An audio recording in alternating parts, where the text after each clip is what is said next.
day, ladies and gentlemen. This is Red Ice Creations Radio. Welcome new and regular listeners. Thank you for tuning in. My name is Henrik Palmgren and we are coming to you from the west coast of Sweden. We are here on Thursdays and Sundays doing a radio on important and interesting subjects for your consideration.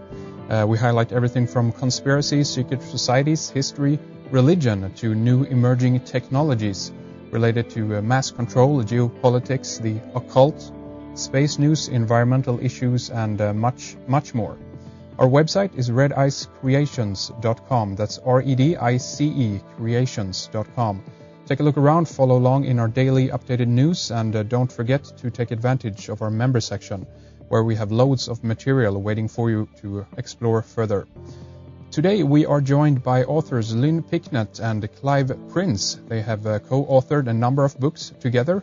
Among them we can mention Turin Shroud, in whose image, the Templar Revelation, the Stargate Conspiracy, War of the Windsors, the Zion Revelation, and they have a new book out now called The Mask of Christ, Behind the Lies and the Cover-Ups, about the man believed to be God. And this is what we're going to begin to discuss on the program today. Their website is picknettprince.com, picknettprince.com, where you can read more about the authors, find more information on all their titles, and the links to Amazon, where you can get copies of all of their books. So it's a pleasure having both of them with us here today. Lynn Picknett, thank you very much for joining us today. Not at all, Henrik. Lovely to talk to you. Excellent. And we also have Clive Prince with us. Great to have you here. Thank you for coming on. No, it's a pleasure. Thanks for inviting us. Excellent. And, just to begin and get things a little bit started here, for listeners that might not be familiar with your writings and research, maybe one of you could just give us a little bit of background on some of the main areas that you cover in your work and how long you've been writing together. Well, we met in 1989, and we've been writing, kind of pretty much since then, but our first commission was in 1993. So I think actually we're probably one of the longest surviving writing co-authorships. It tends to happen after a few years that people fall out, have a row or something. But we've stuck through it. Here we are still going at it. We tend to concentrate on religious or historical mysteries. And we like to think we've almost cornered the market in certain kind of revelations about Christianity. But we also did 3 books with another co-author who unfortunately died, Stephen Pryor, about, you mentioned War of the Windsors, that was one of them, largely about the Second World War. But basically it's historical and religious mysteries that we concentrate on. Brilliant. And let's talk a little bit about your new book then, The Mask of Christ, Behind the Lies and Cover-Ups, about the man believed to be God. Lynn or Clive, to get an entry point into the subjects, maybe if you can, give us an outline of what the new book is about. Well, it really builds on what's probably our best-known book that we've done, which is a book called The Templar Revelation, which came out in 1997. And has been in print ever since, and it's done very well for us. It was one of the books that inspired Dan Brown in the Da Vinci Code. We actually get a name check in there, and because of that, the Mask of Christ is actually a book that we were going to write. That we've actually wanted to write it for a long time, and we were going to write it just about the time that the Da Vinci Code came out. Because we thought there was a need for a book that looked at the historical side of Jesus and what he was about, which was partly covered in Templar Revelation. So we were going to write this book back in, I think it was 2003. The Da Vinci Code came along, which actually made us then kind of change slightly, and we did another book about the Priory of Zion, the secret society that's featured in the Da Vinci Code. But the good thing about delaying Masks of Christ was that by the time we came back to write it, there was a lot more interest because of the Da Vinci Code. There was a lot more interest in a lot of the questions to do with the origins of Christianity and who was Jesus, what was he really like as a person, how did what he say get changed, distorted, edited by the early church, all things that not that many people were familiar with before the Da Vinci Code phenomenon came along, and told people that, the New Testament, for example, in the form that we know it, is a product of the 4th century, not of the 1st century. There was a whole process of editing where texts were left out because they clashed with the message that was in the authorized Gospels. So in a way, that laid a lot of the groundwork for us to then go back to the Mask of Christ to write that book, which came out just 2 weeks ago. Right. And it's really our take on the historical Jesus and all the different theories that have been put forward over the years to try and explain who he was, what he was trying to do, and why what he did had such an impact on history. But you see, the thing is, Henrik, that we realised that, the kind of thing that we would be interested in if we were coming to this kind of subject for the first time, and there was a huge gap in the market because there wasn't one book, one mainstream accessible sort of book that addresses sort of all of the major theories about Jesus, from the way out theories, was he a magic mushroom, to the less way out theories, was he the Son of God? Basically, we decided that we were going to address that. First of all, our first idea was simply to have a kind of overview of all the theories, but as we set out on what was to become an epic journey, really, we realised that there were several major points that were coming through, clear and strong, and so that's what ended up as the major points of this book. So, I guess a lot of people will potentially see this book as an attack on Christianity. Do you think that will be so, Lynn? Yes, people will. It wasn't intended as an attack on Christianity, but inevitably it will be seen as such. For example, we point out many things that are actually there in the New Testament, which people can read for themselves if they want, but in fact just go over their heads because it's not the kind of thing they want to see or notice. For example, Jesus is thought of by Christians as being the epitome of the good son. That he was somehow a marvelous son to his mother.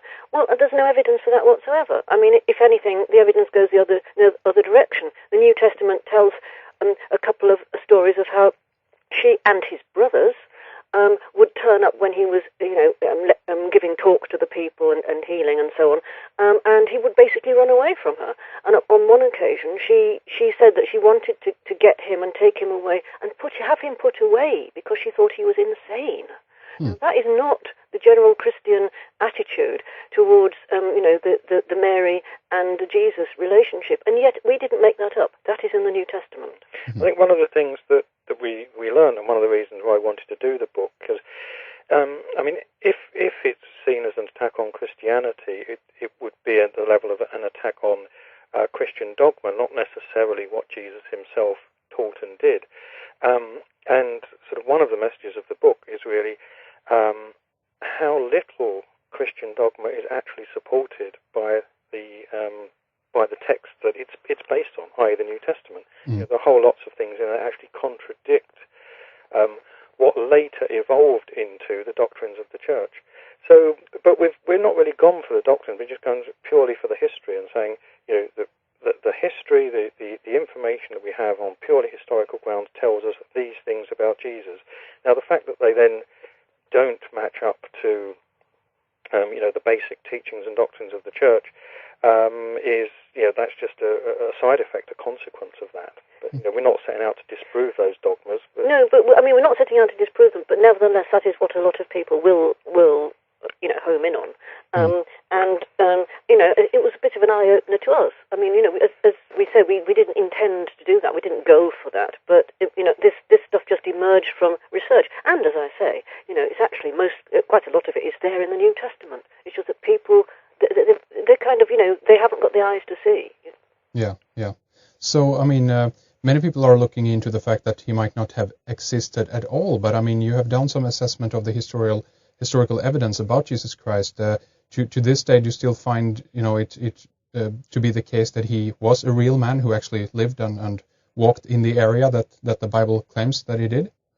Yes, he certainly did. It seems to be an increasingly popular idea that Jesus never existed. He was either a mythical character or a fictional character.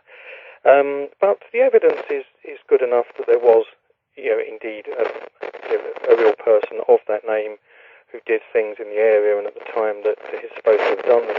That's not to say that he didn't become mythologized. I mean, all major figures do, even down to the present day. Winston Churchill, people like that, they attract myths and stories about them. And in Jesus' case, because of historical circumstances that the early Christians found themselves in, they kind of had to rewrite his message, to a fairly large degree. So it's not to say everything that's in the New Testament about him is true, but there's certainly enough external evidence to show that he existed. But also, that just from a purely commonsensical point of view, there is no doubt historically that St. James of Jerusalem existed, and he was actually Jesus' brother. Now, this was known at the time. So I don't understand why people, if they say that Jesus doesn't exist, what are they saying about James, who was known to be a real figure and who people considered at the time to be Jesus' brother? It makes no sense. Similarly, St. Peter did, was a person who existed, and he followed Jesus. What do we mean to say he didn't follow anybody? It doesn't. None of it makes any sense. Interesting. And what are some of the lies and cover-ups about Jesus, and who are primarily responsible, do you think, for those the lies and the cover-ups? Well, the people responsible were the early Christians, and certainly the very earliest form of the church. And many things they actually had to change for very good reasons at the time, because of historical circumstances, to try and keep themselves in with the Roman Empire. One of the sort of classic things is the shifting of the blame for Jesus' crucifixion away from the Roman authorities in Jerusalem onto the Jewish leaders in Jerusalem. Now, the reason that it's very clear from the evidence even in the Gospels themselves that it was actually the Roman authorities that were responsible for convicting and executing Jesus on basically political crimes of subversion. Now, when the Christian religion began to make headway in the Roman Empire, it wasn't going to make itself very popular by saying, we are followers of this man that the Romans judged to be subversive and had killed as a result. So they changed the story to shift the blame onto the Jewish leaders, who were certainly partly involved in Jesus' trial, but they weren't the ones that actually had him executed. So that's one kind of very fundamental rewriting, purely for self-preservation of the first or second generation of Christians living in the Roman Empire and trying to have an easy life for themselves. But of course, one of the consequences of that has been 2,000 years of Christian anti-Jewish feeling, which we don't need to spell out what that's led to. Not to say that the people at the time when they rewrote those parts knew that's where it was going to end up, but that's one of the consequences. So it's things like that have been covered up, lies have been told, Jesus' own words have been distorted. But to us, the big thing, the major revelation of this book, is really to do with Jesus' connection, relationship with John the Baptist. Right. It's something that builds on some parts of the temporal revelation, but we've been able to go much, much further in this, in actually defining the relationship between Jesus and John the Baptist, and really establishing that John the Baptist was actually the more important of the two at the time, but this then had to be downplayed again by the first generation of Christians. And why was that? The main reason is because there was, in the very early period after the crucifixion, there were essentially two forms of this movement. One which revered Jesus as